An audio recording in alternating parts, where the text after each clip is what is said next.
3 godine potrošio je sve šta mi je tata ostavio. Sve! Bogata nasljednica. Dosta mi je više. Otiđemo zajedno, ne mogu više. Ja sam za.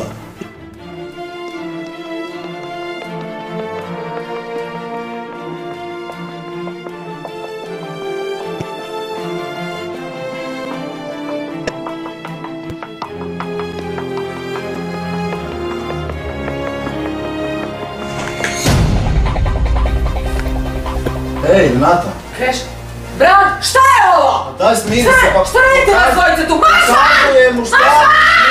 Smiri se! Ja sam mislila da ti tražiš posao! Ti ševiš ovog idiota! Samo sam objašnjavao da... Znao sam, prije ili kasnije. Dogodit će se.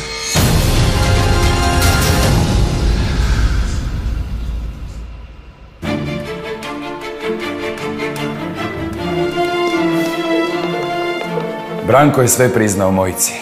Odselio je s Krešom. Oni su sada zajedno i žive jedan sretni život.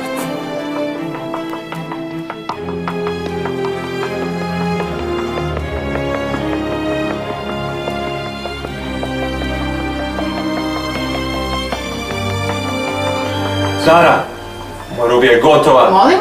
Kupim prnje i odlazim. Gdje? Što? Kaj te briga, neću više biti s tobom. Govno jedno! Je moj tata za to radio!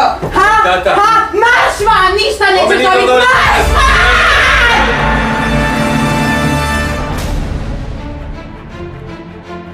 Jedno vrijeme sam pila i malo sam se i na neke droge navukla.